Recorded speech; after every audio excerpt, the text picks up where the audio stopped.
What you're witnessing here is a horrifying act of desperation. Tens of thousands of Russian men scrambling to escape their country. But what could they possibly be running away from? We've heard about people running away from Ukraine. But why are so many people now running away from Russia? Isn't Russia supposed to be the stronger, more capable nation? Just look at this.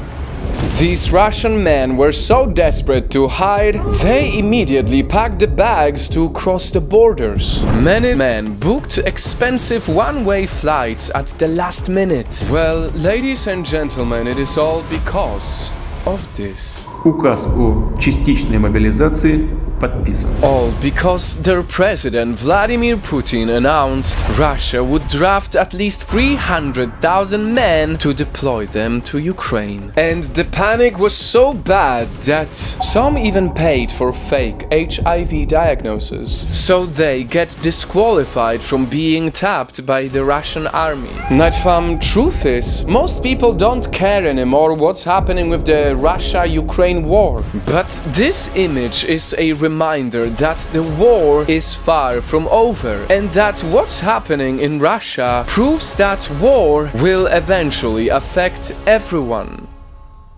That if your country is fighting with another nation and it escalates, you could be one of these men in the future.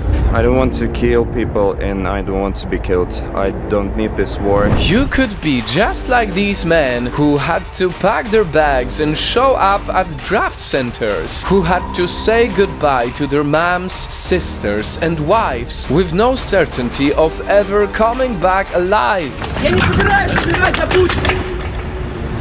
You could be part of this angry protest and be one of the many people violently arrested for speaking up against this dangerous decision. See, while the rest of the world was ignoring the Russia-Ukraine war, tens of thousands Russian and Ukrainian soldiers had already been killed, with possibly just as many Ukrainian civilians. But selfish Putin just won't back down, and now he's ready to deploy hundreds of thousands of his own people to keep fighting a war that the majority of people don't even want. You don't like Putin? Yes. And you don't support the war? No. I'm afraid to be mobilized. I don't want to participate in this war. They are required to risk their lives for a leader they don't respect and trust. It's not as if throwing people like cannon fodder toward the front, many of whom are not going to be well trained. So, if there's anything at all I want you to take away from this video, it's to really think about the leaders you choose to lead your nation. Because when push comes to shove, when the worst happens, they could either do all they can to defend you or let you rot in the front lines fighting their war you don't even want.